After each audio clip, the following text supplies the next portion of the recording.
name is Kristian. Thank you for taking the time to join me here today. I'm here with Holly Paige, and she is author and project manager of Food for Consciousness. So, Holly, how you doing? That's the big question, isn't it? It is the biggest question. How are we all doing? How is humanity doing?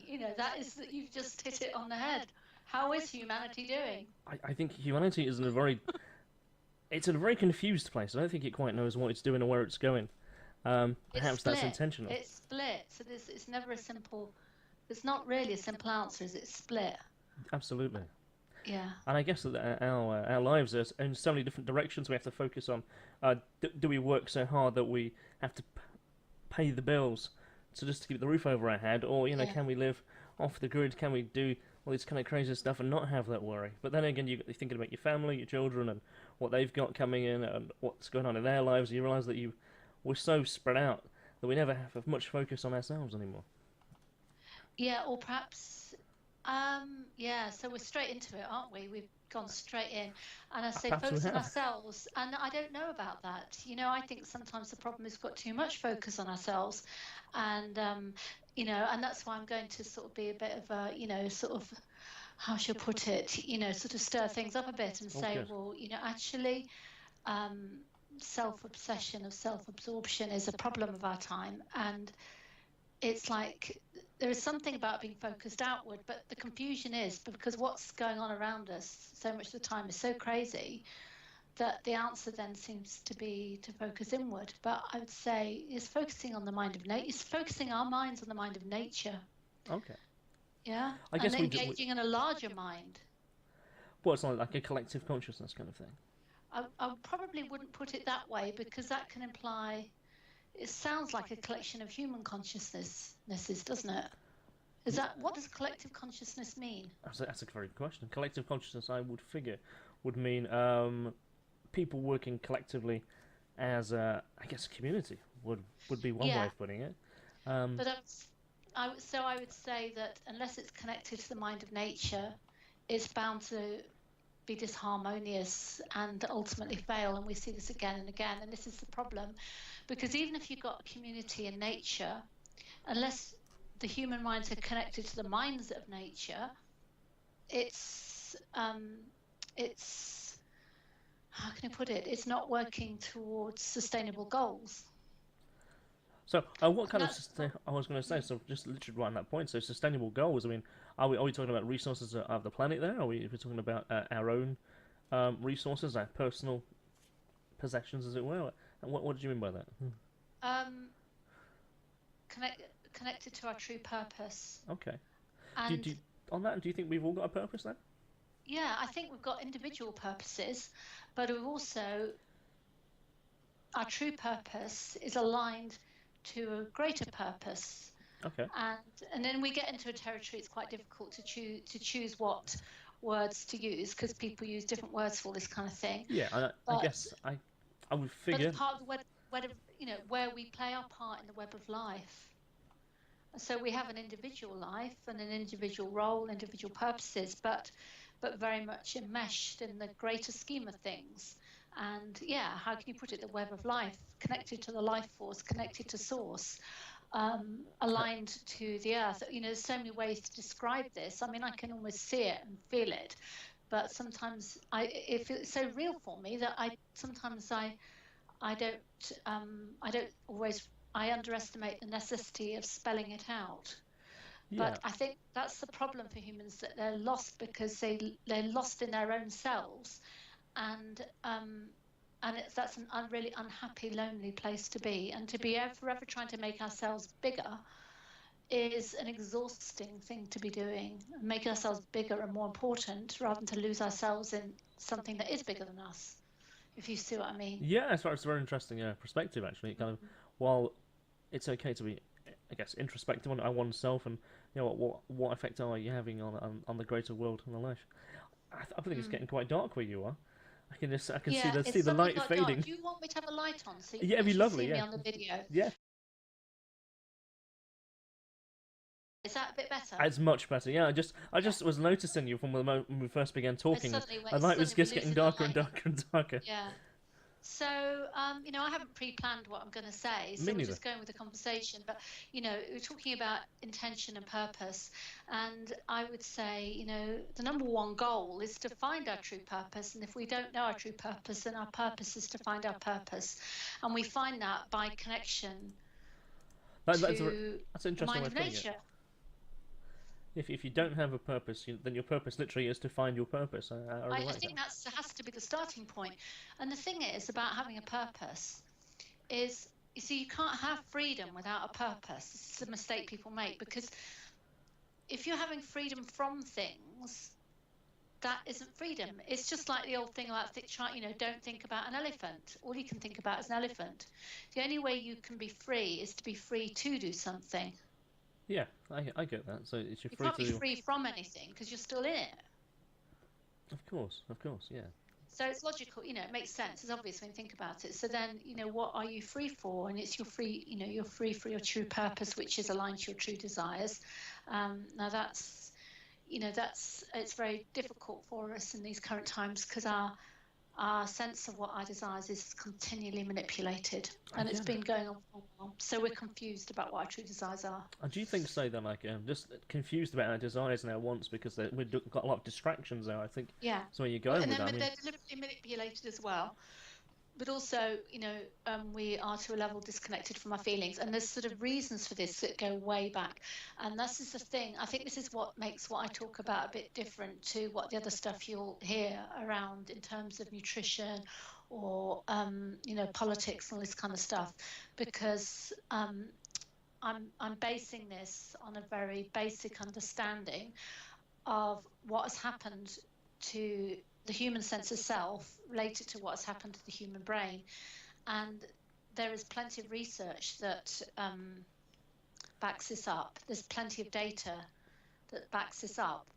The only thing that isn't really talked about is how all the different data, how it joins to make the bigger picture, and basically what's happened to the human brain since we left our original habitat in the forest, because that's where we were, because the whole globe was covered in forest. Yeah, so if we say, obviously, I live in Nottingham, so I can appreciate the fact that our forests have disappeared, because Sherwood Forest is now literally just a shell of its former self.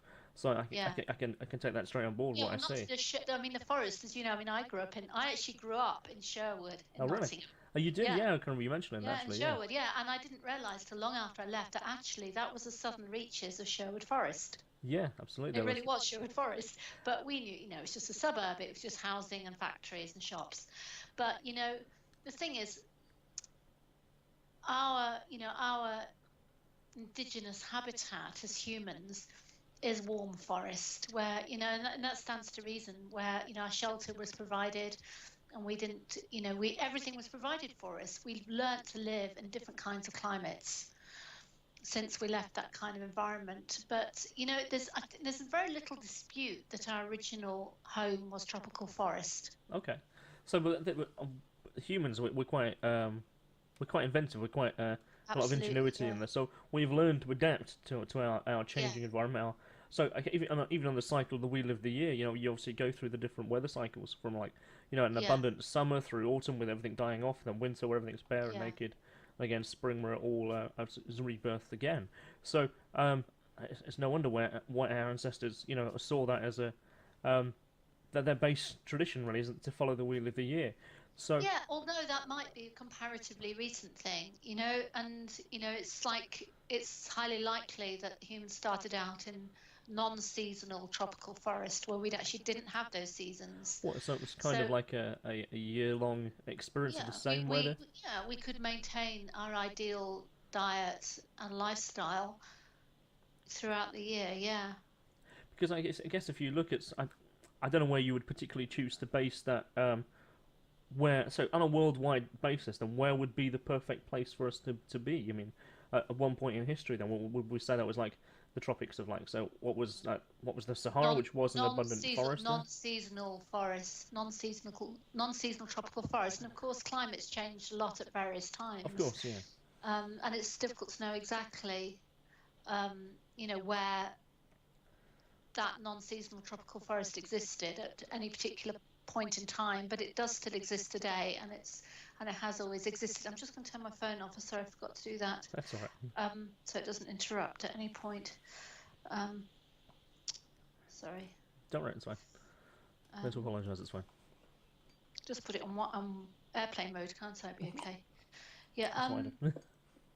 The point is, though, I mean, we could argue forever, you know, exactly where humans lived and what was the state of the forests at various points.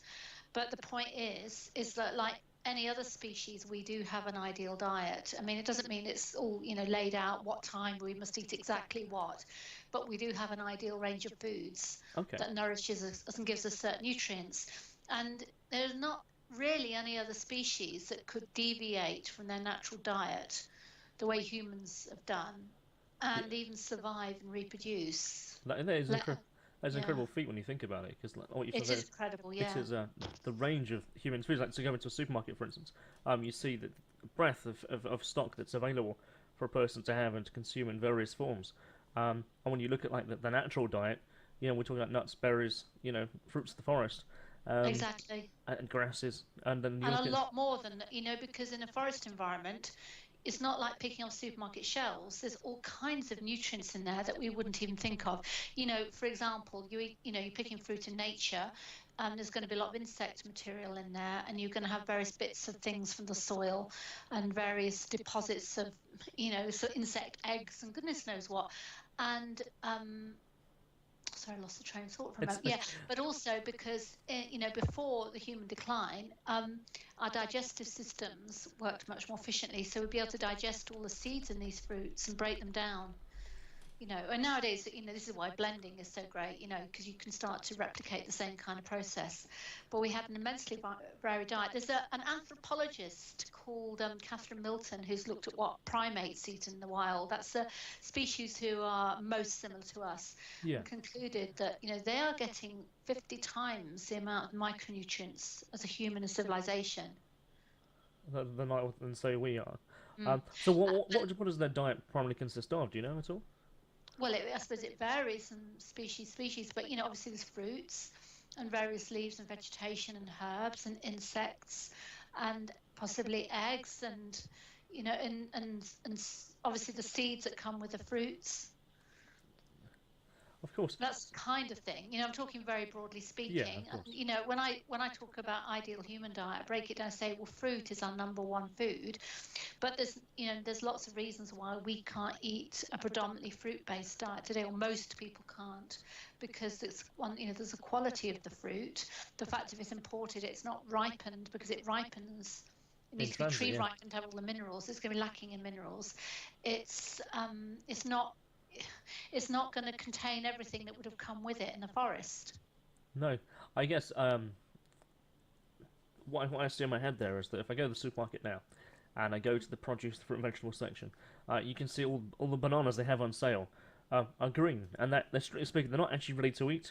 They you take them home and then they should kind of be in the cupboard for a bit. But they're not going to have all the minerals. Exactly, they're not going to have all the minerals. You know, in my book, Food for Consciousness, I basically break it all down, you know, and just go back to, you know, just think about this mechanically, because humans are such an ego trip, which is actually a symptom of what we've done to ourselves.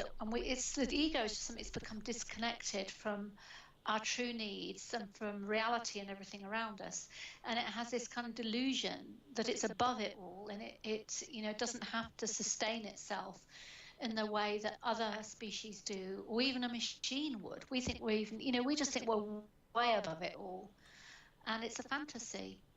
And ironically, by not nourishing ourselves properly, we're damaging our neural systems further and making ourselves even more disconnected from reality. So yeah, that kind of brings me to a point really. So the first time I met you, that is kind of how you described the world symptom. Because I met you because you were giving a talk at AV7 hosted by Gia Cleanse, and that was May 2016. And I can remember that conversation you had, and then we spoke about it a little bit after. Neuroactive foods, like foods that could restore the neurological pathways to the brain, as opposed to the degenerate ones that we a lot of the foods that we Yeah. have. It's kind of, I think you called it Frankenstein foods. How things now are just they have so much stuff in them, they're no longer closer to their natural No. version. But we've been, we've been a long way from it for a long time. This is a thing to remember. You see, for example, foods like grains are not, and pulses are not natural human foods. I'm not saying you should never eat them, especially if they're prepared a certain way and eaten in small quantities. I'm not saying that, but I'm just still saying they're not natural human foods. Okay. So, you see, if you think about it, if we're willing to actually think about ourselves mechanically, although of course we're more than a machine, but still it does bear to think about, what elements we need, what compounds we need in order to keep this whole thing functioning. So, we need a whole spectrum of minerals, and a lot of them are lost from the soil for a lot of reasons: deforestation and over farming and all these things. In fact, all our waste is being shipped out to sea, all this kind of stuff. So, but we also need to build our neural system is built very largely of fats, yeah. And if you think about it, when you heat fats, you're changing the chemical structure. So we need raw fat. We need fats that are undamaged by heat. And it is so far from where we've been in our thinking for so long now. It's almost too much outside of the.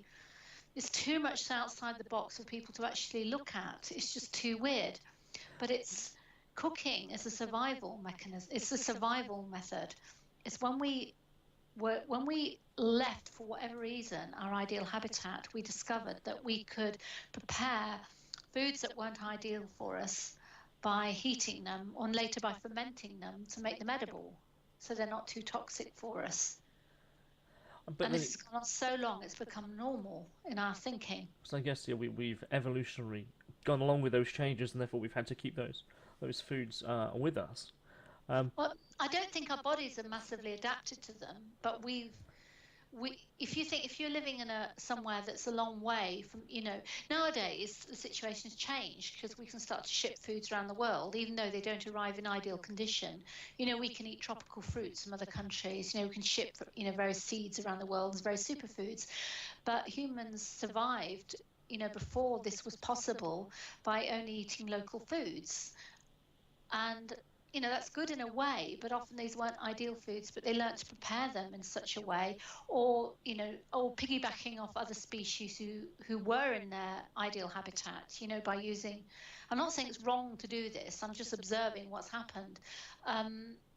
Using grazing animals who are out all day, graze and are able to convert all the vegetable matter and herbs and insects into milk that then we could use for nutrition, or kill them for meat, And this has been, so we've been on a survival trip for a long while as a species. And when you talk about the milk thing, I guess for some people that's still quite an alien concept. The fact that we're actually using the milk made for the calf of a completely different animal for ourselves, and but it's been a very necessary survival strategy. It has, you think about, for example, say Britain, right? Between September and March, even if you go sunbathing naked, you can't make vitamin D from the sun, because even if the sun shines, it's not high enough in the sky to shine UVB rays onto the skin that we need to make vitamin D. So you've got to get vitamin D from somewhere. And that's going to be, traditionally that would be an animal source. For example, one way people got it was by handling sheep or making wool or something, using wool to make fabric, and the lanolin in the wool would provide vitamin D. That's one example. Oh, okay, that's really interesting. Or drinking milk or eating eggs. So these have been our survival strategies. So they're not ideal, but they've been how we've got along. But the point is that if we're not eating our ideal diet, it's going to have an impact on our neural system and the whole rest of us. So, for example, we need undamaged fats to build the neural system. We need undamaged amino acids to build our neurotransmitters, because our neurotransmitters are made from amino acids mainly. Okay. So amino acids being the building blocks of peptides and proteins. So we need to take in at least a proportion of them unheat treated in order to get them in ideal form. Okay, I understand that. Yeah, I can does this make sense? It does make sense to me, actually. Yeah. So And then, I was going to say, so on a typical basis, is this kind of how you live with your general food diet? I mean, what is it, yeah, do you try yeah. to keep to those natural foods in a kind of As way as much as possible? possible, yeah. It's not 100%, but as much as possible.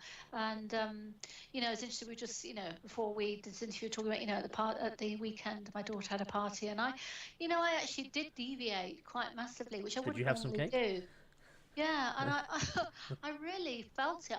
My even after one day, I couldn't use my brain the way I'd normally be able to use it. It's very intriguing when you say what we eat kind of changes our behavior over the next day or a couple of days or so, Yeah, because we of all know how it that. changes. Yeah, we Like, know that. I mean, this is all documented. It's no secret that now that food and nutrition affects our brain. I think the only thing I'm saying that's different is I'm taking it to a deeper level, and I'm saying that foods we thought of as healthy, they may be healthier than other options, but it's not, I want to get really to looking at what is the ideal food for our species and to rebuild our neural systems. But there's even more depth to it than this. So I've talked about, to recap, I've talked about essential fats in undamaged form to build the neural system, undamaged amino acids to provide neurotransmitters, and then there's the compounds in fruit and vegetables like the flavonoids that we need to boost our neurochemistry. But going deeper than that, the change from eating one kind of diet in the forest, in the non-seasonal tropical forest, to gradually a different type of diet this is what's caused the problem at a fundamental level to human sanity, is that it's not just the way that the body and brain are built, it actually changes the way that the DNA is read. Because we've got DNA, but the way we're built isn't just dependent on the DNA, it's dependent on the way it's read to build it. Does that make sense? yeah, okay. I think I've got an idea where you're coming from with that. So It's a how? code. Yeah, DNA is a code, but it's read differently depending on the biochemistry of the body. That's what epigenetics is yes, it's the about. epigenetics. That's right. Is that a field that That's you've? what epigenetics is. Okay. Is that a big field that you've obviously been part of for quite a long time? And what kind of led you to this what epiphany? What was what? Did you come into it No, quite quickly? well, Was the there a thing, period of time? oh, interesting. I mean, I suppose as a child, I went through, I sort of realised that there was something more. There was something more. I just knew there was something more than everyday consciousness, although I wouldn't have used those words. And I wanted to find out. And I also observed that there was something wrong with humans. I actually made that observation. There's something really wrong with people. I'm going to find out what it is. And I was convinced it was something to do with the brain. That was just something came to me as a young child. But then, what really got me going adulthood was, it's just purely a search for that feeling of rightness. When you say I right, wanted to does know that how. also include morals as well, or is No, that not no, really. No, no? just feeling right. And I would say originally I couched it in terms of feeling happy. But recently I've come to feel that's not broad enough a description of it, because it's natural for humans to feel a range of emotions and responses to things, Yes. Yeah, and to be happy with things, or sad, or angry, or pleased, or all sorts of things. No, you That's said not the point. It's like the point is the feeling of connection. And when you've got that feeling of connection, even though you might experience these ranges of responses to things, you've always got something else that's okay. kind of bigger and better that's holding you through it all. Well, would you? I mean, you haven't explicitly said the word, but are we talking about a greater consciousness, a being that we should, a feeling or a connection out there? Um, Is that an for external me, I would entity, shall we describe it. say? I would just, yeah. I mean, I would describe it as, and closest to us as animals on this planet, the closest big consciousness we have is that of the Earth. But obviously, there's something much bigger beyond that. Yeah, I think a universal overall, like how it Yeah. all comes together. I mean, I guess a lot of people have some ideas what the universe, what the Earth is. I mean, Yeah, and I'm very hesitant to get into that field. I mean, I do have some working beliefs, okay, but I'm hesitant to get into that because I feel my job isn't to speculate on that. My job is to show people a way of nourishing themselves and living naturally and organizing their minds and starting to use their minds the way that they are intended to be used to find connection to the earth and their sense of purpose. And that's my job. And what people experience when they start to do things, it's not my business to tell them. No, that makes perfect sense to me. I do hear a lot of stories about people who they'll go into like the wilds, particularly in America. There's quite a few bow hunters who literally will just they'll pack up their gear and literally they'll live on the land for like 2 or 3 months and a go, and they all come back and they're energized in a different way. They have such a vibrant energy about themselves, and how they drank natural water, they also eat natural foods, they obviously hunted and done what they need to do to survive, but actually to feel more human, if anything. And exactly. Which reminds me, I'm just going to move myself to sit on my earthing sheet. I forgot to do that when I was tidying up. So what's an earthing sheet? Oh, well, I mean, it's a sort of a survival mechanism for living indoors. So, if we were, obviously for most of our time on the planet, we were born, conceived, lived, died in electrical connection with the planet. Okay. Yeah, and the planet is, as we describe it, negatively charged, i.e. it's electron rich. Okay. If you're connected electrically to the planet, you've got a constant source of electricity coming into you. And this is what your seat is. It's an earthing sheet.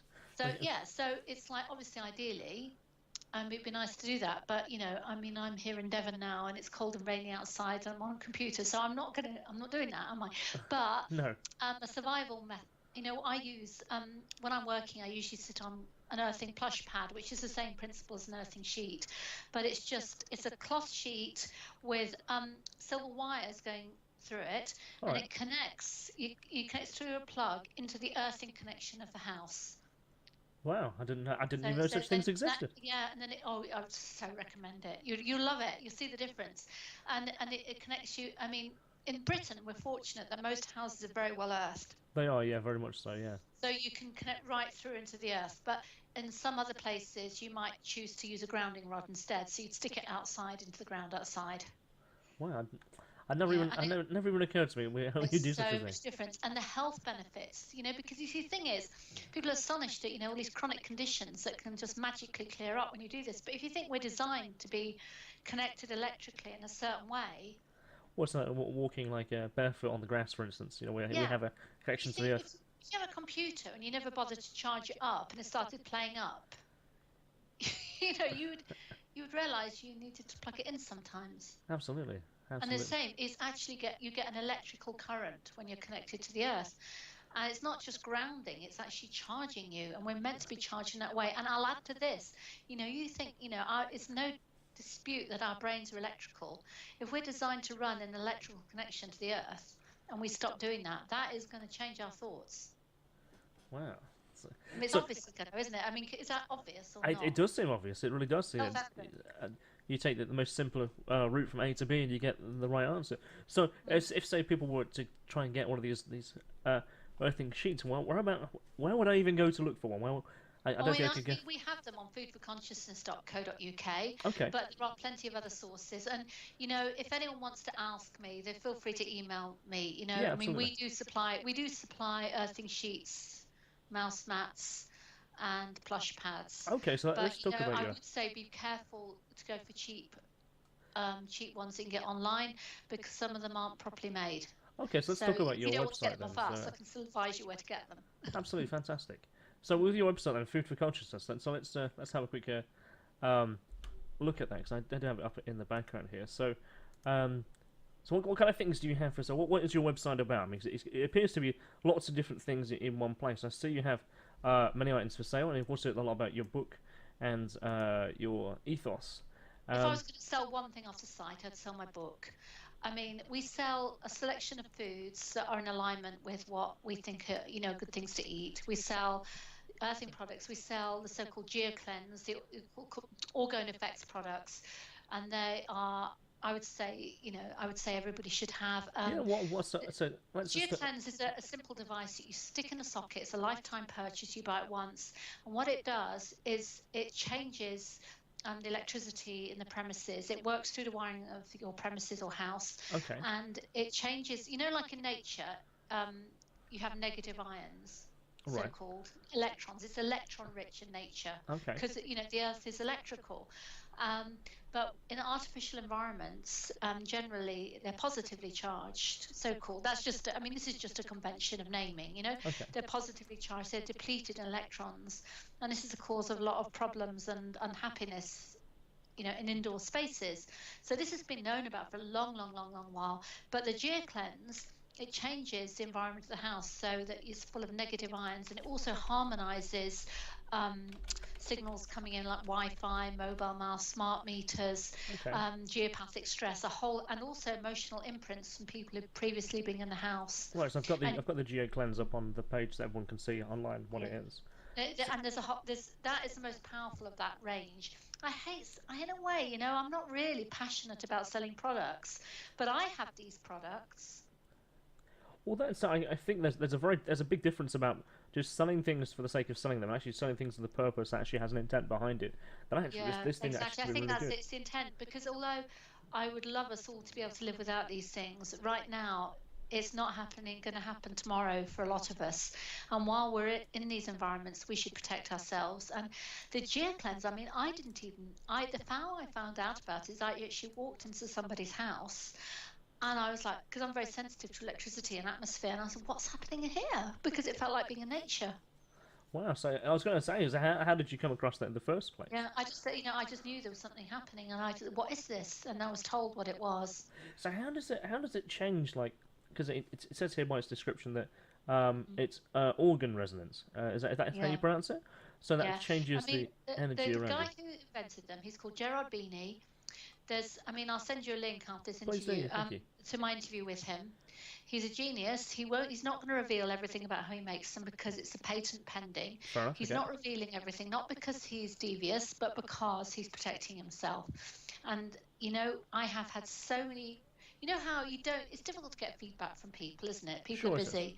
But I've had so many positive reviews of these devices. I have no doubt in my mind they work, and they've changed my life, because I was the kind of person who every time I was indoors, I wanted to run out the house. And, I've got people who can tell you about this. It's quite crazy. I just want to run, because I didn't want to sleep indoors because I couldn't stand the electrical environment. Because the one thing that I hate to use the word skeptical. The one thing I guess I haven't quite programmed separately is because Wi-Fi as a signal and telephone signals and mobile phone frequencies are everywhere generally. Is it going to shut them off when you're in a certain area? Is that? No, it's not. You can't. It's not a good idea to shut them off. It doesn't. What you need is this harmonizes them. Now, I'm not saying this is as good as not having any of this happening. It's an emergency measure, and we need it. We've got 5G on the way too. Yeah, that's on a big rollout. You need this kind of protection, but this is only an emergency measure. This isn't to say, we can just carry on like this. And there's no need to carry on like this. And the point I'd make, why do we need all these communication signals? We need them because the brain has been damaged, right? So we need them in order to get ourselves sorted out again. But long term, there's a much better plan, and that's to regain our natural abilities. Okay. We don't need phones. We don't need the internet. Not long term, but we do now. But I guess in terms of our communication, like you might have like family or friends who live like in another country or who live just across the city, who you generally perhaps wouldn't see on a regular basis, and it's ideal to have communication with them. So a phone is useful for that, and obviously we do now. I mean, longer term. I mean, we're so telepathic naturally. We wouldn't need any of this stuff, but that's not coming tomorrow. No. So meanwhile, we need these communication systems, and we need to protect ourselves. And I don't have a problem with understanding that we're on a journey here. What isn't it incredible with how? Let's just take the term you use there, telepathic. So, for instance, and with the technological advances that are happening, so within 5 to 10 years now, we're going to be having phones that are embedded within us. So I would say, like perhaps in our wrist or on a smartphone that's perhaps connected to us organically, that we could then just dial, and obviously we have perhaps a screen in our eye where we can then just have a video conversation over the new equivalent of Skype at that time will be that we can have in anywhere we go. Is that not telepathy in its perhaps a technological form? That's not my dream. I mean, if some people want to do that, it's not my business, and I haven't got the capability to stop it. But it's like that's not my dream. I'd rather have my natural capabilities back. No, what I meant was is that like because telepathy, say, again, putting the skeptic hat slightly on, is not an ability most of us have naturally, shall we say? Um, is that is it technology? Is that not technology actually giving us that ability? We're Anyway, using technology to compensate for what we've lost. And, okay, anyone's free to disagree with me about this, no, but, you're asking absolutely me what fine. I think. We're using technology to compensate for what we've lost. And, we naturally know, we innately know we're meant to be able to communicate with each other, rapidly and with lots of people and exchange, we know that, we can feel it. So we're hungry for it. We were hungry for the internet. I was hungry for the internet. We know you should be able to just tap into sources of knowledge and communicate with each other. Trouble is, with all these things that we've got going on, they leave us empty because it's something we want, but it's not quite what we want. And it's well understood now, the problems that the internet and social media are causing people. Yeah, I mean, social media as such. I mean, I guess I use it every day. It is. Yeah, me too. It's a source of great frustration for some people. It's something we need and something we want, but it's still not quite what we really need and want. So we're I still think we're with that feeling nowadays lacking. we are so bombarded with lots of different types of information, as that now you can see your thoughts and their thoughts, their actions, where they are, what they're doing, of everybody we know and everybody who we aspire to talk to. It's chaotic, right? Yeah. So if you're connected into the mind of nature, it's different because you're receiving the information you need at the time you need it. It's already pre-organized for you, and it's just it's the nature of life that everything comes in this patterning. It's fractal, really. It's all based on the Fibonacci series, which is an ideal format for communication and growth. It's not chaotic. It's massive. It's overwhelming, but it's not chaotic, and it's giving you what you need when you need it. Okay, I can see. And we potentially got all access. You see, that's the difference I notice. It's like, I've been rebuilding myself, my neurons for a long while, and I know that everything I experience is just mere glimpses of what is possible. It's just tiny glimpses, but I've seen enough to know that when I live and nourish myself in a certain way, I start, and using certain herbs that help the neural system and so forth, and certain practices, you start to tune into that, and it's amazing. And it's calm. It's not frenetic. It's overwhelming in a different way. It's overwhelming in a pleasurable way, rather than like tons of little information, what I'm supposed to do with it. It's telling you what you need to know. It's been held by a bigger intelligence than your own. And that was, humans lived like that for a long while. So then, is it then possible for someone who literally has, who's, shall we say, position zero? They've never learned any of this before, and they want to go, okay, I want to kind of reset myself, or how can I go back to a more natural state of mind? How can I go about doing so? Like, how do I go on this mental reactivation, this connection to nature journey? How do I start that? I mean, what would be your recommendations to someone? Well, I was, there's 3 strands, and they weave together, and one is the nutrition and physical lifestyle. The other is the way you organize your mind, and the other is your connection to the earth and the larger forces of nature. And that's to do with finding your purpose and true desires. And it's not instantaneous. It's a path, but it's a very enjoyable path. And to me, it's the only path that makes any sense because it's going somewhere. Okay, that's an interesting way of putting it. So, like this. So, this is my book. This is what my book Food for Consciousness is about. I mean, I'm going to write more books, smaller books. Okay. And I'm planning. Kind of pocket I've got size. 3 more books. 3 more books. Like just looking at it from a different angle. I just want to look at it all from different angles because I think it gets clearer and clearer the more angles you look at it from. Is that like so? The more you kind of write about the subject, you can impart more kind of what's the word for it? More kind of perspectives on it. I mean, are you? I want different perspectives to make it more, multidimensional. Okay. But the Food for Consciousness book was really to hammer it out in my own, work it out in my own mind, if anything, how to explain it. What has happened to humanity in a nutshell. It's really in a nutshell, and what we can start to do. When you were writing the book, then your Food for Consciousness book, was that like you said there? That was your way of laying it out for yourself, and then you realised actually this is a blueprint I could show to somebody else. Because to actually have to spell it all out, it was exhausting. I can only imagine. Mental. And because you're putting something into words that you can see and feel, and to turn it all to words and coherent sentences was a long process. And then you've done it, you think, is that it then? So how long did that book take you to write then? I don't know, years in the end. But in the end, when I finally decided I really got to buckle down to it and get this written up, it was a few months. All right. So what kind of And I feedback did you get from perhaps the first people who started to read it from your publishers and stuff? What kind of people? I think the main feedback I get from people is that it's interesting. It's interesting, and it's different. It's just different to anything that you're really going to hear from elsewhere. But you know what? For me, it's all about the practical application. You see, because to read it and to think about it and to do it are two different things, and that's part of the brain split. You know, because what's happened. So we never talked about the brain split, but because the DNA is not being read to its full potential because the chemistry in our bodies has changed from its original chemistry. Yeah. Okay, we'll go with that. And so the impact it's had is like it's had an impact on the neural system, which is the major thing, but also digestive system, hormonal system, and immune system. So but also everything, But it's the change in neural system has caused us to have a split brain. So, there was an idea came about in the 60s that our left brain was about logic and language, and the right brain was about creative stuff. But that was the 60s, and in the public view, that's probably where it still is. But there's been so much research done since then, which really points the idea that really the left hemisphere is a very limited. It's become very limited, and there's lots of latent capacity in the right hemisphere that's simply not being used because the left hemisphere is dominant.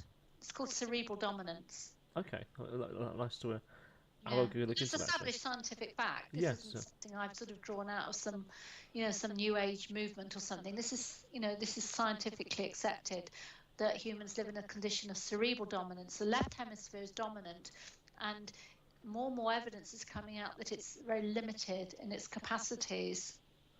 Is that because of the way of our education is, or the way that we choose to? That exacerbates it, but it's there in the first place, unfortunately.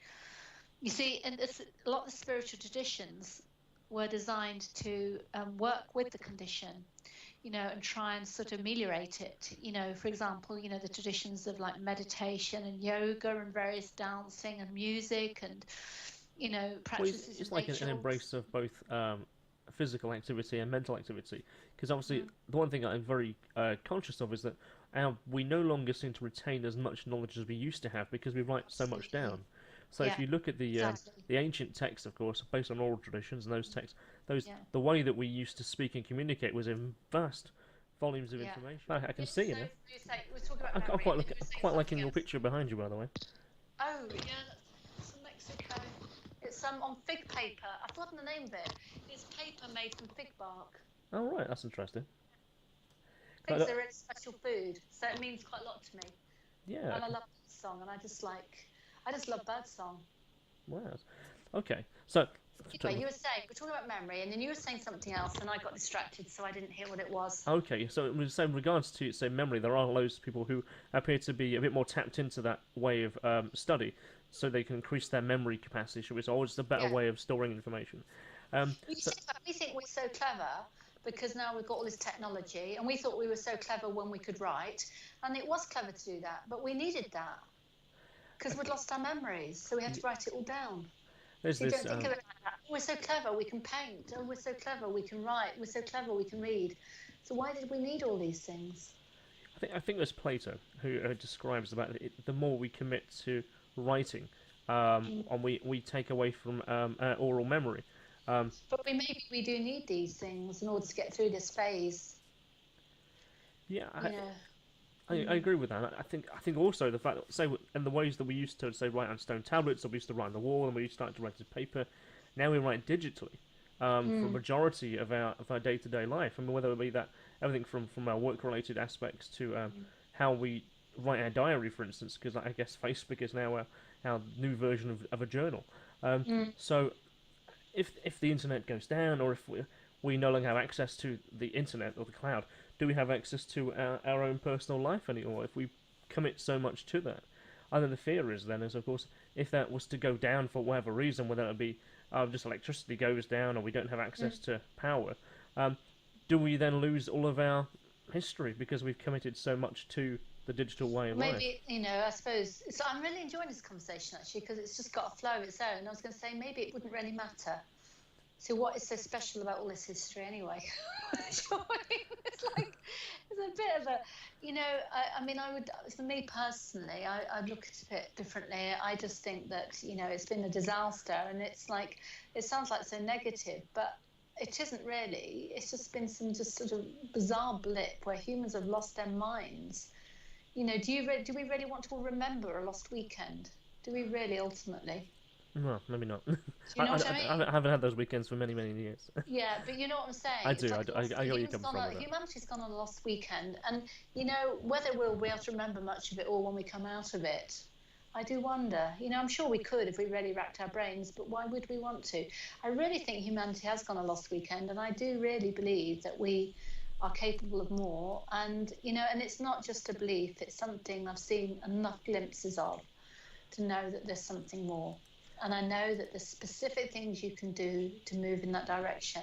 So, for the moment, for the individual, there's the actual nourishment and reactivation of the neural system. And this is a big topic, so I'm just touching on it, Sure. And there's various, and it's not just to rebuild it and refuel the neural system. It's actually, it's getting the pineal gland. It's dealing with the issue of the pineal gland and what it would ideally be pumping. I'm so glad you mentioned the pineal gland because that was one of the first things I looked at your website about, say, a couple of weeks ago, and I was like, she mentions the pineal gland. That's something. It's the most searches I get on anything I've written about the pineal gland because I used to write a lot more years ago about it. Okay, so obviously I'm aware more these days about the fact that what it produces in the brain. It produces a natural version of DMT, which is basically as our dream drug. Sure, I hate to use that word. Yeah, we need it to see patterns. Yeah, it's a very very powerful driver also of symbolism. I see that the symbol, the shape of the pineal gland also is found quite in our natural art that from thousands of years ago. Yeah. And today I find that really fascinating. They seem to know that that's where the basis of our consciousness and our dream, or when they came to describe it. I don't know whether it's the basis of our consciousness personally. What I do know is that it's designed to pump some very important chemicals through the body. I don't know. Maybe it is the inner eye to some degree. Maybe it is the, I don't know whether you can say it's the basis of our consciousness on the grounds that it's an eye. If you see what I mean. Yeah. That doesn't. Yeah. So I mean, I'm not sure about that, but it's very important. And yes, it's some kind of inner eye, and it pumps. Well, it's designed to pump some very important chemicals. So there's a melatonin, which we're currently, as humans, we're very deficient in. We are, yeah. Yeah, and that gets worse at about the time of puberty. The melatonin levels drop at the time of puberty. So, which is part of the teenage crisis. Well, there's a bit of a panic of identity around that age, isn't there? Because the chemistry changes. So, excuse me, I just want to draw a curtain. That's fine, no problem.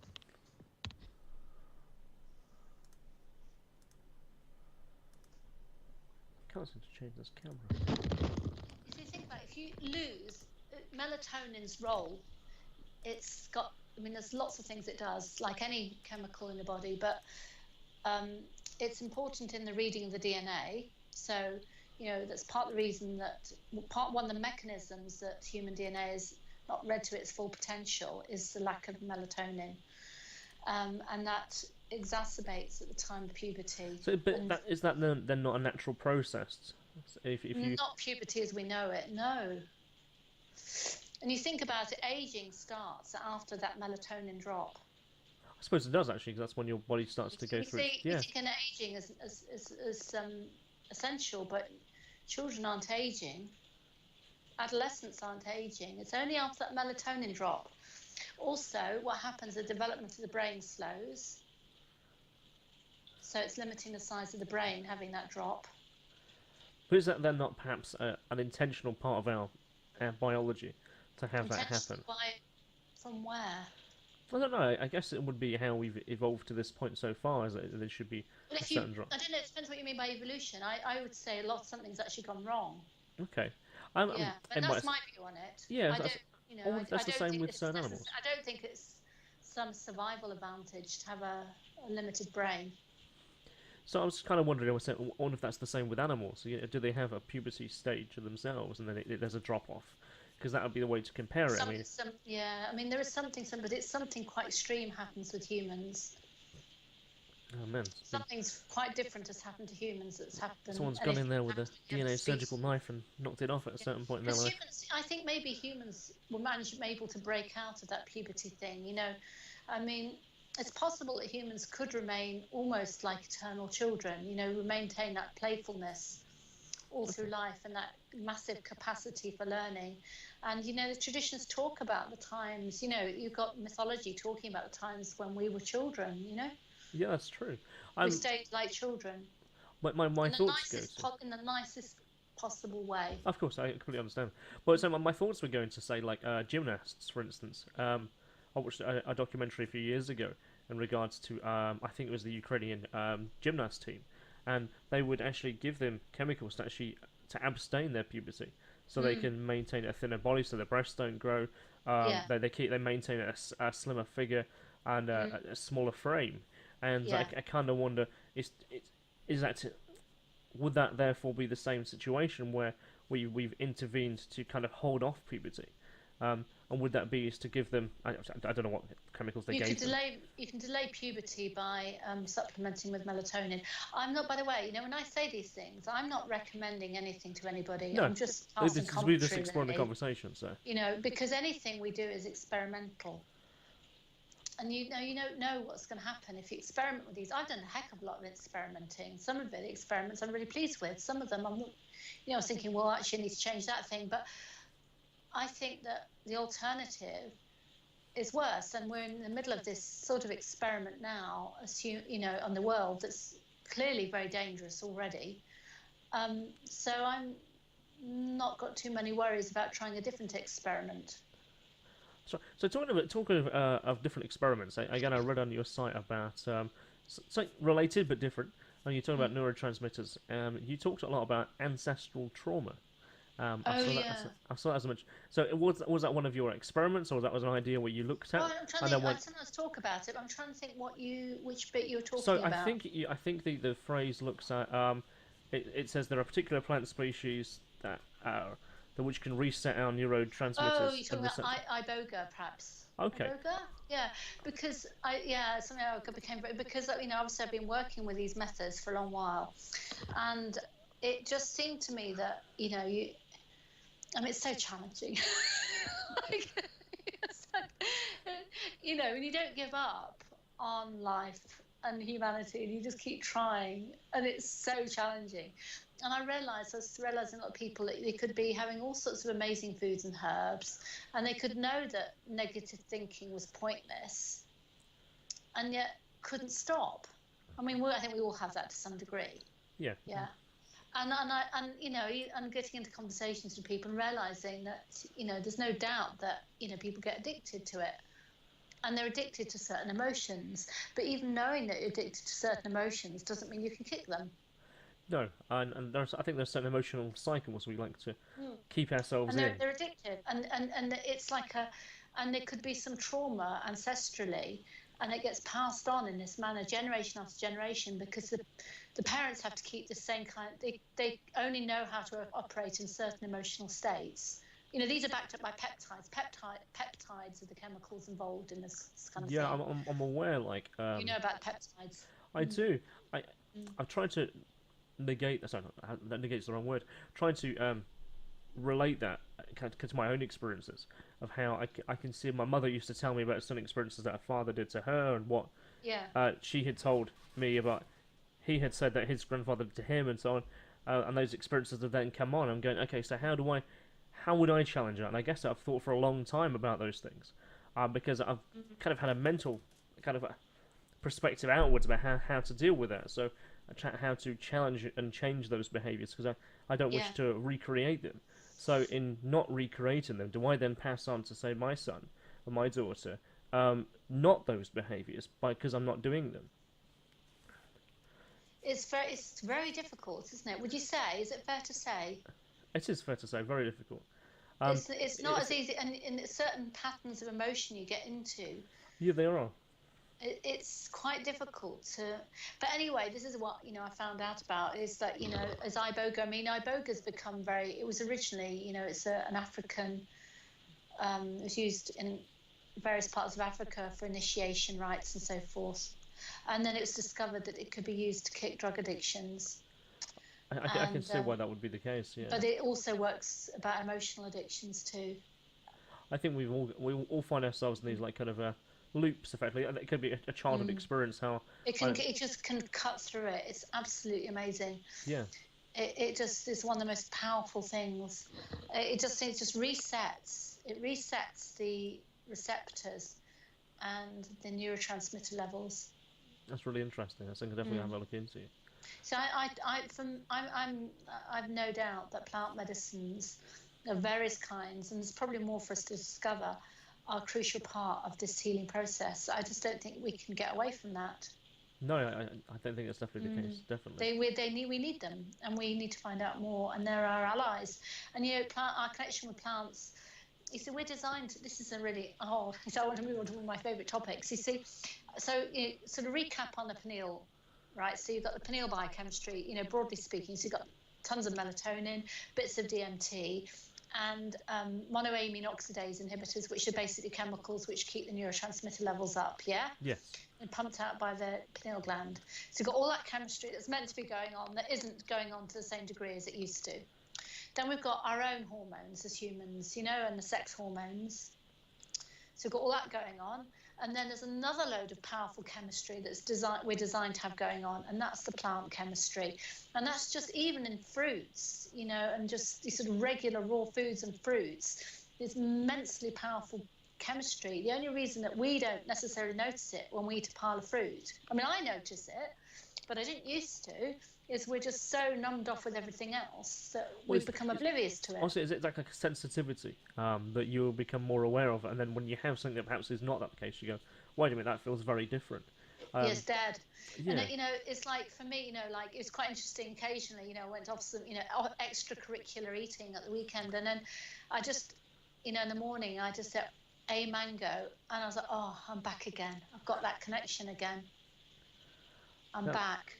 Just to eat one mango, and I was like, oh, thank goodness for that. But there is powerful chemistry in fruit and vegetation. So as humans, we're designed to be running within a mixture of our own hormones, plant chemistry, and the pineal chemistry, yeah? And if you change that, we're going to feel a lot different. Yeah, well, would do, and that we can change our diet in that regards as well. So it just feels a lot different. But then you start, even basic fruits have powerful chemistry that affect the way we feel and the way we experience life and our sense of ourselves. What the expense of what it is to be. So, but when you start bringing in more powerful herbs in to modulate things, it's another level. And that's what I'm interested in, is the layering. You've got the basic foods that nourish you, that activate your neural system, that fuel your neural system, all this stuff. You've got all that going on. Then you start modulating it judiciously and carefully with various herbs. And then, you start doing various other practices to modulate the left hemisphere and right hemisphere, bearing on what's happening. And you can quite quickly move into a really quite different state. Yeah, because I guess what you have food-wise and what you have drink-wise, what you're intaking, the energy that then your body is then processing is a very different diet to say what you'd have typically on I had to use the word regular basis. But if that is then, so obviously your body's fuel is obviously what you put in it. So when you change that, I bet you'd feel the differences. And you can't. It's not something. It's something you can talk about, but experiencing it is something else. It's beyond words. Yeah. And it's by and that's not just a cliche, because the right hemisphere is beyond words. Because I guess that's where the creative aspect of our personality is supposed to be. It's literally beyond words. So you can talk about it, and you can make a convincing argument to try and say, give it a go. But what you experience is beyond words. It's not something. So that's why I prefer to talk about practical things that we can do, because what you experience is beyond words. And trying to put words on it, there's other people who put words to these expanded experiences better than I can, and their work is valuable. But unless you experience it, what's the point? That is from people who talk about like ayahuasca and DMT. that is often their the way they explain it. Is that, look, I can tell you about it, but strictly speaking, I do not have the words for what this experience is. And you would lose some of it, because the whole point is to live continuously, not unlike on an ayahuasca trip, but to live continuously in connection with whatever you might call it, that expanded sense of consciousness, to something, to divine intelligence, the mind of nature, source, whatever you choose, words that, we would choose in this limited way of discussing it. But, it's not to just have some big experience and some big revelation and live your life by that, by set of rules. Just to live continuously in that sense of electrical connection to this thing that's bigger than you and bigger than your life. And that's how you have your immortality. It's not that you're going to live forever. It's that you're connected to something that is bigger than you, that goes on forever. And that's how you find your eternal soul. And, what more could you want? There is something very interesting. You talk about, use the word immortality there. And there is something quite noticeable about people who generally have a healthier, sorry, should we say, a fruit or a nut or even a vegan diet. There's something very different about their skin, the way that they have a certain radiance about them. I'm not strictly speaking. It's really noticeable, isn't it? It is very noticeable, and the way that they talk to people, it also appears to be very different too. And I can't. So what you're talking about there is very identifiable in other people. And obviously in ourselves, I guess we start changing our behaviour based on what comes in, as it were. So so I was going to say, but there appears to be, certainly in the last probably 5-10 years, certainly more so now, a bigger identification of things like gluten intolerance, lactose intolerance. I guess what comes into that, for some people, they would say that that's a fad. Some people would say that that's our body changing evolutionary. In a very negative way, based on the other chemicals that are coming into our body. So it might be what your parents are eating when you have a child. That child then has gluten intolerance or lactose intolerance, and you have those who it appears to happen over a course of time. So I might not have that experience now. So my body is not rejecting it now, but if I continue to drink milk 10 years down the line, my body has had so much it then becomes lactose intolerant. So there's several things going on. I mean, one thing is that, is like the quality of food is getting worse. So,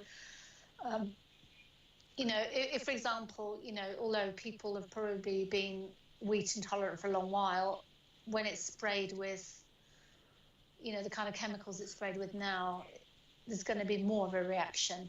Yeah, I guess. But probably, I think people have had, people have not been getting on too well with these things for generations and generations. I mean, effects might accumulate over the generations, also because the quality of food is so much worse, got so much other chemistry. But, I'll just tell you an interesting little fact, like gluten, all the gluten-free stuff isn't gluten-free. Gluten, by definition, is the protein in grains. It is, yeah. And if you're eating grains, you're eating gluten. Yeah. But there's many different types of gluten. So the gluten-free range in the supermarket is just free of certain types of gluten. I've forgotten even the names. In my head, I think there's like 4 major ones, isn't there? There's lots. There's more, because by gluten, by definition, is the protein in grains. That's right. So grains are not human food. I'm not moral about this, and I understand that there are loads of considerations. So it's not a moral judgment to me. I'm not one of these health police types. I'm just saying it's a fact that grains aren't really human food. No. Doesn't mean you mustn't eat it, or Holly's going to think badly of you if you do. I mean, I'm well known for being very, too liberal about everything, really, because I understand. It's just we've got a lot of things to juggle. It's not easy to find a way through. But I'm just saying, still, that grains are not human food. No, and I think there's quite a bit of interest in something I discovered recently. Of course, is alkaline fruits. And alkaline-based food. Now, I don't know too much about that, so I'm going to go find the right people who will be able to tell me about that. So it was described to me that avocados, along with that they are alkaline-based vegetables and fruits, and they have an interesting reaction on the body. Much in the same way you're describing how people their stress levels would come down, their behaviour appears to not be as volatile by having alkaline-based foods, and a lot of healthy individuals, shall we say, appear to be having a large diet of mainly fruits and nuts. But the one thing they all swear by is avocado. So I'm thinking, well, there's got to be something to this. But as it stands, I can't stand the taste of it. Yeah, well, don't worry about that. There's so many different things you can eat. I mean, you don't need to be eating avocados. Well, it's not important. Yeah. You know, you do need to be eating certain types of fat. So my drink's coming through. Are you okay? It's okay. Thanks, Jazz. Really appreciate. Thank you so much. So what kind of drink you got? Tea? Thank you. Oh no, you don't. I'll tell you in a moment. Yeah, thank you. I'll put it on the floor. Thanks. And what do you have? Thank you. I'll tell you in a moment. Yeah, it's a Brahmi hot chocolate. Oh. So so you know, I do eat some cooked things, but it's a hot chocolate drink with Brahmi in it. Oh, okay. And Brahmi is a herb that we've got a bit of a craze on it in our family right now. It's because I've never heard of that. So rebuilds the neural system. So where does that come from? So I don't know. It's not a word I've ever come across. So oh God, I can't remember where it comes from. I'm sure I can Google it. You can Google it. I can't remember. That's it's a how you say herb that expands the brain. I can't remember where it comes from now. I can't remember off the top of my head. So many. I mean, you make me want to Google it now and check. I can tell you. I'm going to tell you. How do you even spell it? Is it B-R-A-M-Y? B-R-A-H-M-I. Okay, Brahmi. Okay, so what is... Okay, I can see there's a list here what says the 11 impressive benefits of Brahmi, organic facts. Yeah. Okay, so... And it helps you sleep as well. Okay. It rebuilds the brain, but it also helps you sleep. Okay, so... There's loads of benefits. So Google says, what is the use of Brahmi? It's a traditional and therapeutic herb native to India. Bacopa monnieri. That's the one, yeah. Commonly used in Ayurvedic medicine as a memory enhancer, aphrodisiac, and general tonic. Yeah, I can't remember where it grows now. It says in India, so its impact on cognitive performance. I just don't want to say unless I'm not sure. Yeah. Yeah. Oh, so you get Brahmi oil as well. Yeah, of course, it's Ayurvedic. Yeah. Yeah. Okay. Yeah. I might have to have a look into that. I'm not. In a way, I'm a much more practical person, and you know, can't always recite tons of facts. I try to just. It's the storyline that matters. It's the general context. It's getting the context. You know. Well. That's what's lacking. It's the context. So do you get like Brahmi powder? Do you get like a liquid? Is it powder? It's a powder. We use a lot of different herbs, and still not even. There's so many things, you know, and there's more to be discovered continually. There's a magic about this. It's like you think you know loads, and then there's just more that you never even considered. You think how many plant species there are. Oh, I don't think we even know them all. No, we really don't. I think we can classify them. I know we don't know them all. And we keep finding them. Keep finding more. And how do we know they're not being created? You know, how do we not know that they're not coming into existence? We don't know any of this. It sounds really wacky when you talk like this, but how do we know that new ones aren't coming into existence? Absolutely. It's like new species. We don't know that, do we? No. Why would we make a lot of presumptions about this kind of stuff? We do. So, yeah, there's so many different herbs you can use. So, just talking on Brahmi, because I'm interested. So, where... I can see lots of different shops and stuff that have it online for sale. Yeah. So what would you add it to? Would you add it to things that you cook with? Is it just things you'd add to your hot chocolate in your case? Is it just for drinks? Habit of doing that. It's become a habit making hot chocolate. You can have habits. You can make a raw hot chocolate as well. Okay, you like cocoa powder or so on. Yeah, you can with coconut butter and some kind of tea of choice, and then just adding. You can add raw chocolate powder to it, and some sort of sweetener. It could be like honey or maple syrup or lucuma or stevia, just whatever your choice is. And then you can blend in herbs to it and make a herbal raw hot chocolate. Oh man, that sounds good. That does sound really good. So I've got recipes on this kind of thing. They're in my book, but there's so many ways you can vary it. I mean, I need to get around to making some YouTube videos with all this kind of thing. But when you start to think of your food and drink in this manner, it's not very appealing to go back to the old ways. I bet not. But is there then? It becomes a bit of a dependency on going to Holland and Barrett. Is that where it goes, and everything becomes so expensive? Because it appears that health-orientated foods come with a bit of a higher price tag. Yeah, but personally, I don't ever go to Holland and Barrett. It's not really necessary. And because we sell stuff, we have a lot of stock of our own stock. I suppose, yeah. So not just, but we don't sell everything. I tend to buy online, to be honest. because I don't like going shopping, but and I That comes don't to your house. buy from Holland and Barrett because they haven't got the best range of things. But yeah, I mean, so getting back to the point you're making about the price, yeah, it's more expensive. Well, that's an interesting thing, isn't it? With things But technically how being would you, made in a how would you simpler spend form. your money if you don't prioritize your own experience of life? What are you spending money on? Because it's the most central thing to your experience of life. It's your own brain chemistry. Your day-to-day life, of course, yeah. So you can have a better time going for a walk that costs nothing if your brain's nourished so that you can experience that in its full entirety, than spending a fortune going on a holiday or going to a concert or whatever, Yeah, I certainly agree. I live not far from a nature reserve, so I head up there quite often. It's so central to your experience of life. It's pivotal to your experience of life. Absolutely. So that's why I prioritise it above everything else. And that's, and I does that make sense? It does make sense. It makes a lot of sense, yeah. And also I'd say that, it's like, looking at it from the negative point of view, losing health it's very difficult to regain it. I mean, it can be done. I'm not saying it's not. People do this all the time. People have massive recoveries, but it's hard work. Yeah, it certainly appears to be the case. It's easier to sustain it because. So do you mind if I just close the curtain? Sure, absolutely fine. Just makes it feel more private.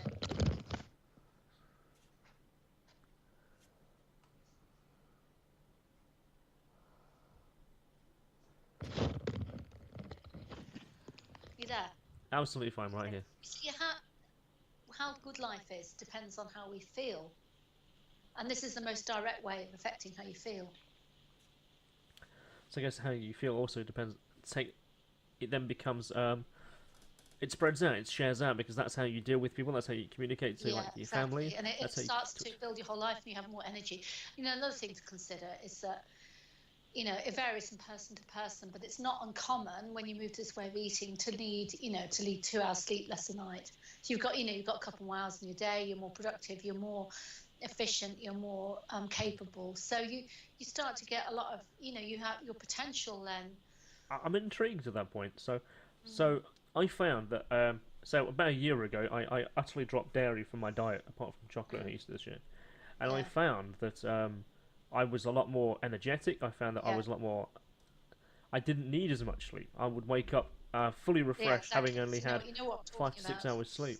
Yeah. And I found that I for a long time now, 10 years plus, I haven't had anything that's aspartame based or chemical based. No. I've deliberately and intentionally kept them out of my diet. And I feel so much better because of it. Yeah. And I see now that, say, obviously where I work, I can see there's now more artificial sweeteners and products that are now entering our general food supply. And I guess for a lot of people, that's now going to affect them in an even more negative way. And I would encourage people, and I'm sure you're the same, is that to stay away from those kind of foods anyway. And I can see having better sleep, more productive sleep, you then feel better throughout the day. You can have a much more proactive day, just because. That's it. And then you can, at the end of it, it's like, whew, good, and you can go to sleep just fine, wake up, and you're ready to go straight away. And I certainly feel that way every day. Yeah. I generally don't wake up grumpy. Of course, I'm sure Sylvia might say otherwise. No, I don't. The only time I can wake up grumpy is on the odd occasion where I'd eat something that, for me it'd be grains. Because I generally don't, but I still do on the odd occasion. I have a moment of madness, and it's a reminder of just how just a reminder of how much difference it makes. This isn't. I'm not imagining this, because I think there is a little bit of a cycle you get into. You start to feel so amazing that you just think you're invincible. The ego gets hold of that, and you start thinking you're invincible, and you can do anything, and you're still going to feel as good. And then you discover you can't. So have you felt that way yourself? Have you had moments like that? Yeah, I just when I keep sort of living by my own recommendations, you start to feel so amazing that you just think you can do anything, and then start to do things that would be against what I'd recommend. And then I remember I suppose that really that's stretching yourself a bit, isn't it? So you're feeling great. There's a certain way of living that works for humans, and there's other ways of living that just don't. But I guess, like you were saying earlier, you do a lot of experimentation, a lot of experiments. So I Mm, guess if you have a certain wave length of body, so you're in a certain mindset, you feeling yeah, invincible, you're then not afraid to go. Let me try this, yeah, and then I know then if it works or not. yeah. Is And then I'm not kidding myself about this. This stuff is true. But on the expense front, I would say, there are ways of doing this. That in terms of the food, that you can get the costs down. You don't have to do it. There are ways of keeping the costs. It's still going to be more expensive than, say, eating cereal for breakfast and baked beans on toast for lunch. It's going to be cost more than that. of course, oh yeah. So But it doesn't have to be super expensive, and you find ways around it. For example, in the morning I make this chocolate pudding every morning, and it's made with hemp milk from hemp seeds, and it's yeah, got I use sunflower hemp milk myself. seeds, Yeah. pumpkin seeds, sesame seeds, and dried figs, bananas. And I throw some superfoods in there, coconut butter, and I throw some superfoods in there. But the basic ingredients aren't that expensive. Sunflower seeds, sesame seeds, but they're not that expensive really, and you don't need that much of it because it's very nourishing. So yeah, it's cheaper than it's more expensive than a bowl of cereal, but you don't have to be eating super expensive gourmet style health food bought snacks. I've seen certainly just online. There's been a wave of um, how do you describe it? It's like meals that can come to your house, or you Yeah. literally can buy a meal of the day. So you'd buy a Monday, Tuesday, Wednesday, and then Well, you is would this buy. raw food you're talking about, or Yeah, just I think general? no. It's kind of like websites that kind of provide you a diet for the week. Yeah, You buy a certain set yeah. menu for a week, and everything comes in like these microwavable packets, and you can just Oh right. throw them Oh, in, oh yeah. um, and then you eat like that. Um, and they might include like quite very healthy options. And I guess for Well, if they're today's, microwave, they're not. well, They're no, not healthy no, options. but Because that's destroying the vitamin and mineral well, not the mineral content, it's destroying the vitamin content in one blow. yeah, it's horrible stuff. Actually, Mm. since the microwave died in our house about 3 4 years ago, I haven't ever had a need to replace it. Mm. Everything's cooked from fresh. I've So never had one in my life. I've never used one in my life, except I think it might be an occasion once where someone was at a house where I was told to heat up a cup of coffee. I was very oh, bamboozled. No, so the thing is, when you eat this way, it's very quick. I spend remarkably little time shopping or preparing food.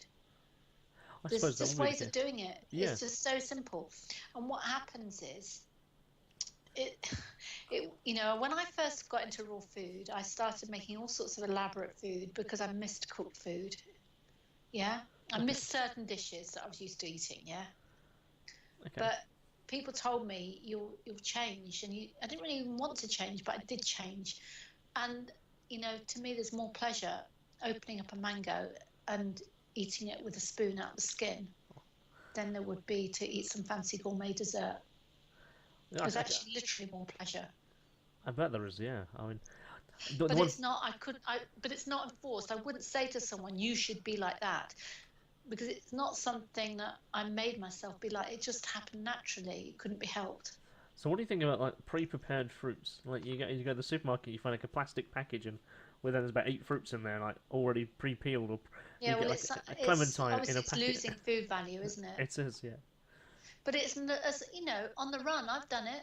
yeah, It's like I've been driving, stopped at a petrol station. I'm grateful that you can buy a tub of chopped up fruit. And I'm yeah. grateful that you have those options now that you wouldn't have had 10 years ago. So I think to me, it's like, what's the best you can do? So we've generally got a certain number of options available. And if you can do one that's better than another option you might have done, that's great. Yeah. It's not about perfectionism. Perfectionism is a terrible thing. And that's a whole topic. I mean, we could have a whole talk on that. But this is not about perfectionism. This is about moving in the right direction. That's all we need to do, is move in the right direction. This comes back to purpose and goals. If you're looking in the direction that's beautiful and appealing, you're on it. You're fine. You're great. You don't have to be there right now. You don't, So as long it's as, just as long as moving you're in the right direction. making It's so efforts to get there. liberating. I think the fewer hard and fast rules we have, the better. I don't go with hard and fast rules anymore. it's just making better choices and heading in the direction that is appealing to you. And that's, I'm surprised actually you talk to people about what direction they really feel they're heading in. Surprising how many people don't know, haven't even thought about it. It's true. I mean, I guess it may as well have been there myself.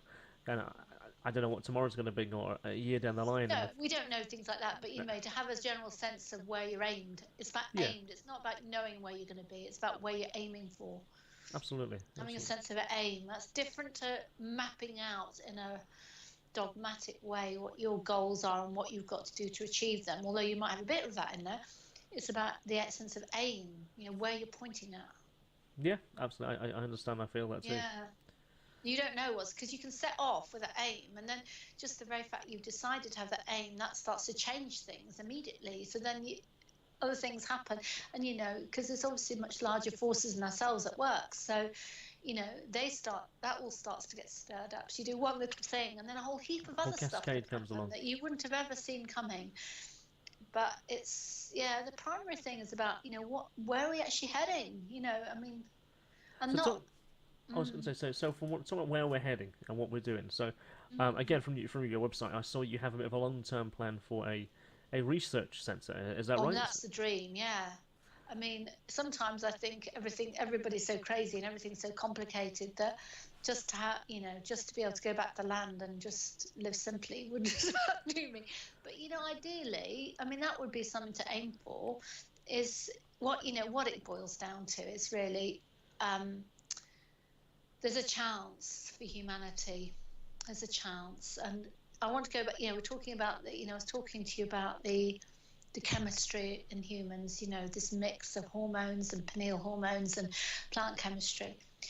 But it's theoretically possible. Now, this is all based on the work of someone called Tony Wright, who's written a book called Return to the Brain of Eden. But it's not even really his work. It's this data that supports what he saw.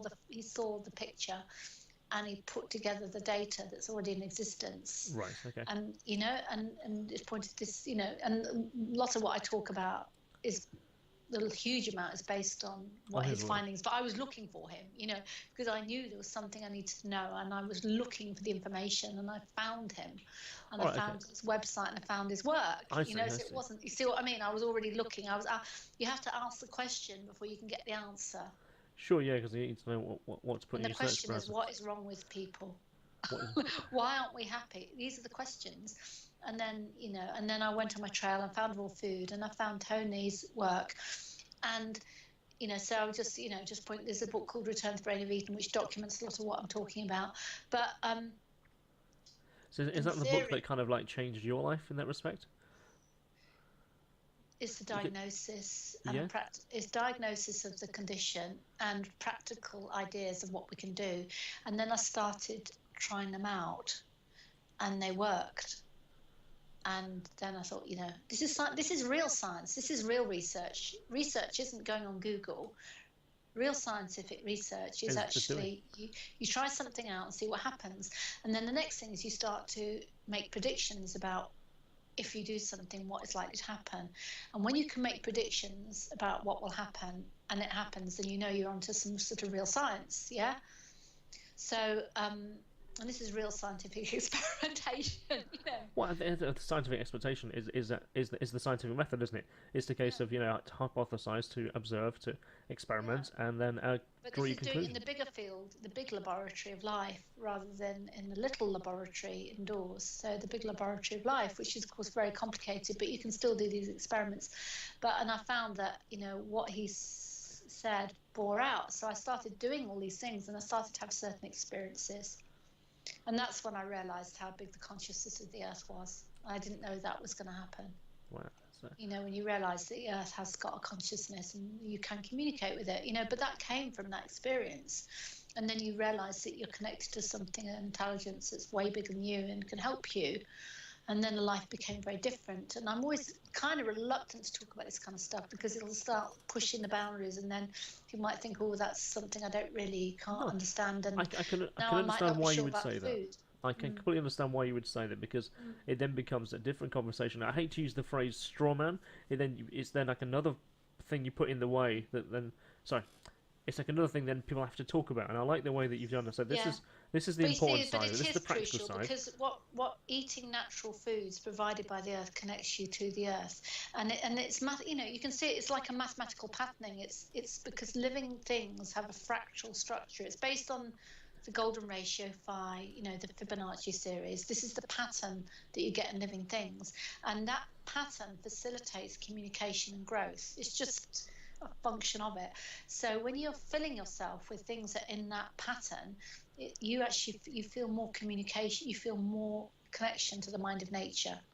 Do you and find the mind of nature is beyond words, so it's a difficult thing to talk about.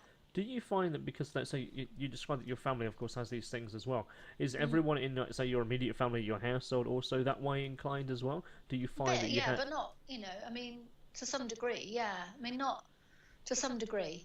So, really, where I was going to go with that question is, if they followed the same kind of health way that you do you find you have a much easier form of communication with those as well, with people who have that kind of diet or lifestyle or those things, those intakes? There's a much more back and forth, free, loving conversation. Yeah, but I mean, we're living in civilization and we're living in houses, and we have the regular stresses and strains that everybody has, but I still think it helps. Absolutely. It definitely helps. I've no doubt in my mind it helps. Do you find then it's easier to spot people, shall we say? So if you're walking on the high street or walking down the street, that you can kind of see people who also have that kind of that are on that wavelength with you. Is that a much easier thing to see or feel? Because you talk about you do feel it when you meet people who like that. Yeah, you do feel it. Yeah. And that's, I mean, over the years, that's the thing, I mean, not so much now, but for many years, I used to talk to people a lot about their experiences, and not to tell them just to hear from them what they did and what they tried and how they felt and what they experienced. And that's how I got to know so much about it, is hearing what other people told me about their experiences. Yeah. Then you went on to discover more of your own. That's really interesting. Because I found, I guess I've lived a bit of a anthropological lifestyle. So if I want to learn something, I feel I've naturally just slipped into that way of life quite easily. Yeah. Learned from it. Sometimes taken a step back and then tried something else. And I found that as I progressed at a spiritual side, I found a lot of people who were also in that frame of mind too. They were willing to experiment and try, and they'll like things, and they'll so their spiritual path might take them to a kind of practical faith. Some people have a very spiritual faith, but they'll find that they're doing it in such a way that they want to communicate with other people, and that appears to be what they were trying to discover. They're trying to discover who they are, and they're trying lots of different ways to find out who they are and what other people are and their relationship and their bond with them is. I think that's a really interesting way that we communicate with each other. You find people who are on the same journey, the path as you are, but then occasionally you would come past and then you would split off from each other again because you're willing to try and meet other people. Or you go, okay, I've learned what I can from this individual, and my journey with that person is then done. I can go and journey on over here as well. I can take those experiences of learning with me. So I wonder if that was. I think I've got to the stage now where I feel like that I've got various things that I need to still keep me in. I don't know, keep me in a certain lifestyle, but that's not forever. And I'm really looking to. I don't know exactly what form it's going to take. Isn't that great then? No, but I do know that I need to be in nature, and I mean properly in nature. I don't mean in the so-called countryside. And and forest gardening, and it's not something you actually can do in Britain or in many countries in Europe because of legislation, because the crucial plants that we need are illegal. And we can only wonder why they've been made illegal. The most important plants are illegal, and it's too tiresome. And the climate's too difficult to grow the things that I want to grow. I don't know exactly what form. Could you share a few examples? What might be in your mind? Always, I get more and more reluctant to be drawn on anything as time goes on. No, that's okay. If you want but I know. I'll give an example, right? Okay. give an example. And yeah, I think why I draw back, because people think they know everything about all these things already, and then I sort of hesitant to mention them because I've probably got a slightly different take. But for example, the DMT issue. So Sure. It's a good idea to have tiny amounts of DMT, and one of the most effective ways of doing it is using ayahuasca herbs. So, I'm not necessarily very impressed with all the, what it's like. Ayahuasca comes to the modern world, and people are just doing it every Sunday, and it's like church on Sunday, and I just kind of wonder if it's actually helping people. I guess the experience of, again, I've not had it personally, but I do read a lot of people who've had that experience. And it's also the journey to head over to Central America, that kind of thing. That's also very that's part of the journey of it, doing it as well, and obviously. Yeah, but even so, I think what matters is the intention of it. So what is the purpose of doing it? But what I do, but putting that aside and my reservations on that front, probably got hot chocolate all in my face now. They look lovely, don't worry. It's fine. It doesn't matter anyway, does it? It's tiny. For example, one thing that can be done is using tiny amounts of ayahuasca herbs, is to get a little bit of DMT into the brain. And you can't grow ayahuasca herbs in Britain. You can't even import ayahuasca herbs into Britain. It's illegal. Wow. So, it's that kind of thing.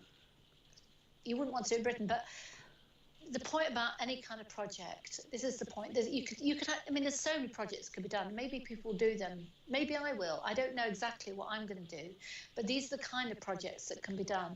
You can do a research project, putting all this kind of stuff into operation. And I'm not just talking about the food and herbs, but for example,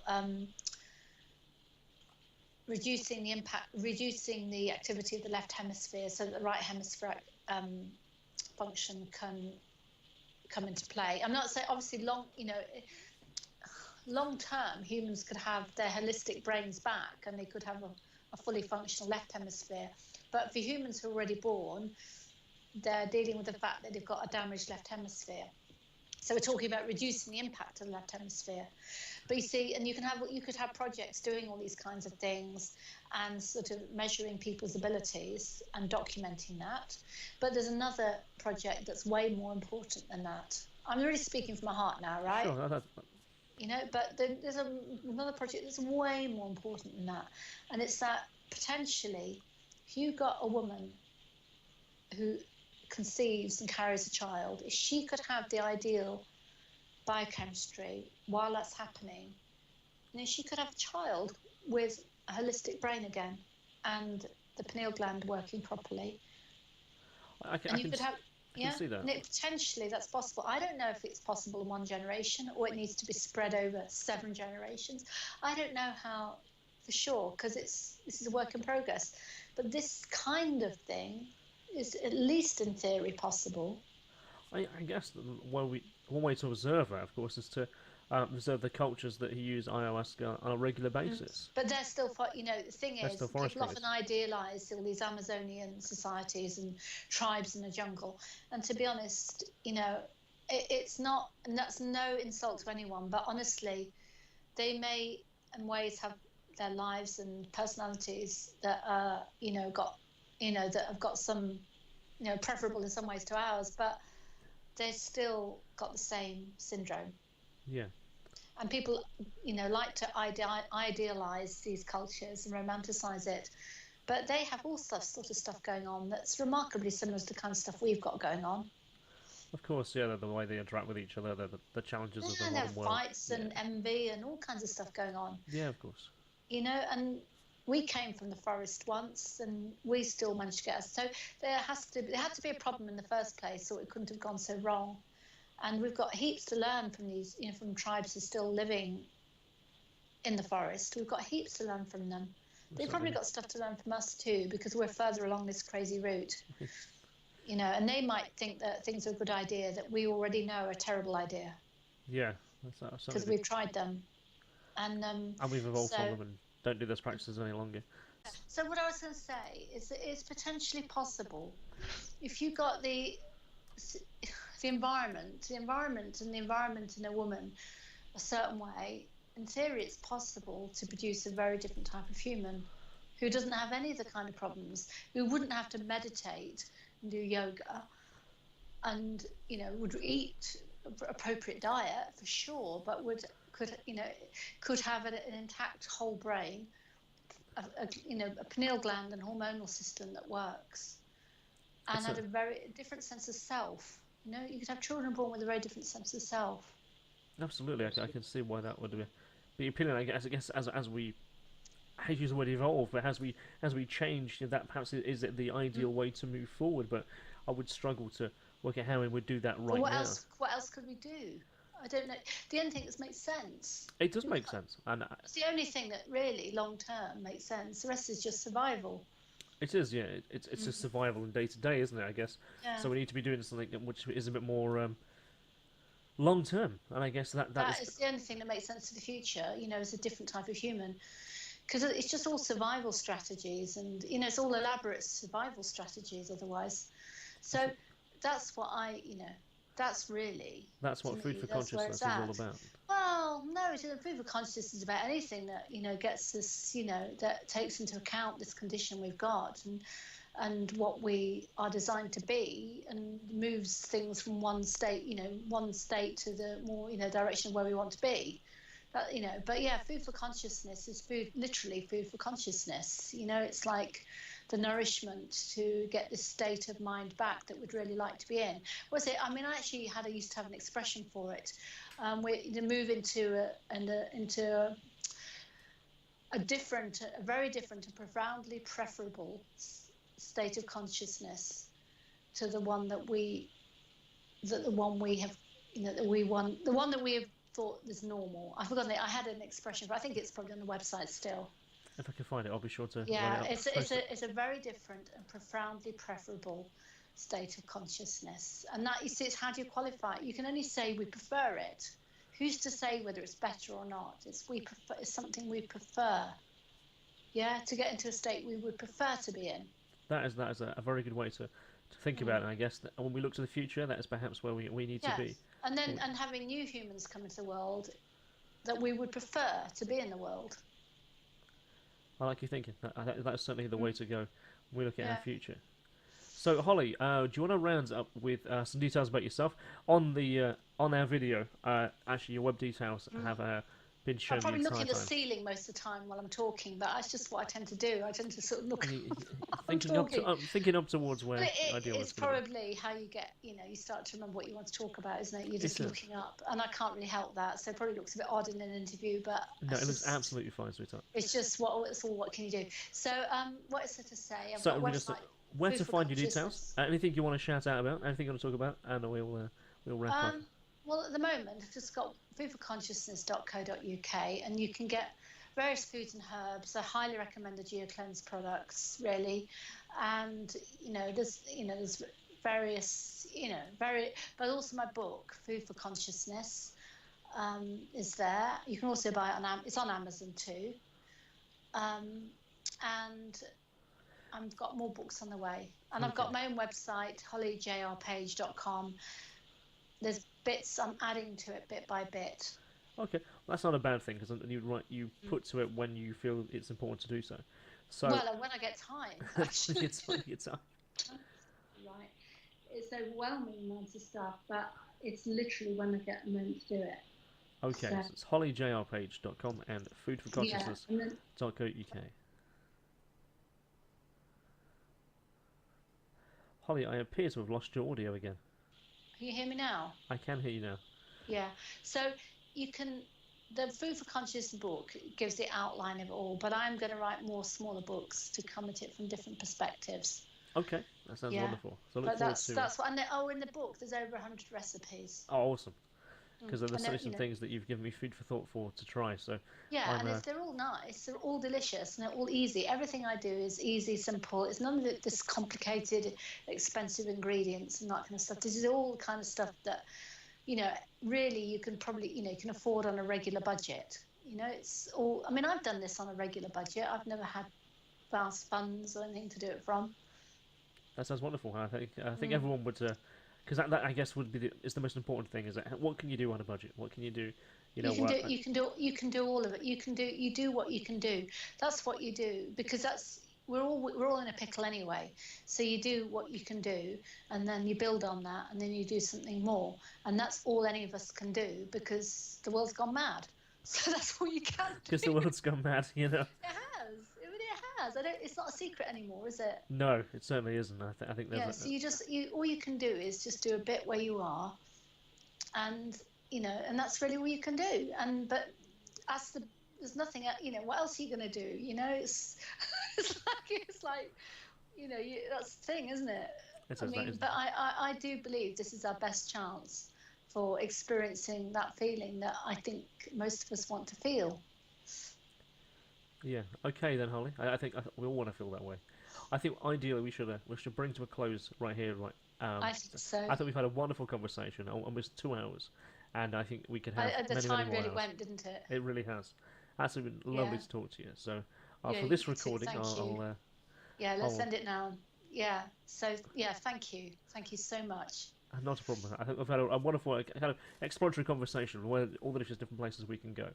And I would love to have you on in the future again, and perhaps we can talk about your future books. Absolutely. Please do, yeah. That's really encouraging. Thank you. Not a problem. Thank you very much. So we'll end that there. So Holly, absolutely lovely to talk to you. It really has been a lot of fun. Yeah, thank you. It's really refreshing. It's so nice to just talk about all this stuff. I just think half the problem is talking honestly. I think a lot of people they fit to a format, 15 minutes, here we go, and rather than going, what, let's talk about it properly. Let's find out what ticks. Let's find out how it works. Let's find out why. And go with that and just have a free-flowing conversation. I think that's missing, and that's that's why I wanted to talk about. That's how I wanted to do these. Well, you're very good at it, so good luck with all this. No, but also, I'm sure you do really well, because if you sort of approach everybody like this, it's gonna just be brilliant. I think it's the best way, and it's the way that I'm it's also just a waste learning. of time otherwise, isn't it? It is. I think if people could take from it and listen to it on the way to work, people can listen to it at home in the background, and that's something I do. I listen to podcasts literally in the background while I'm doing something. Me too. So I find that that's much more engaging of a conversation when there's actually a genuine conversation happening. Yeah. And you go, okay, I get that. I like that.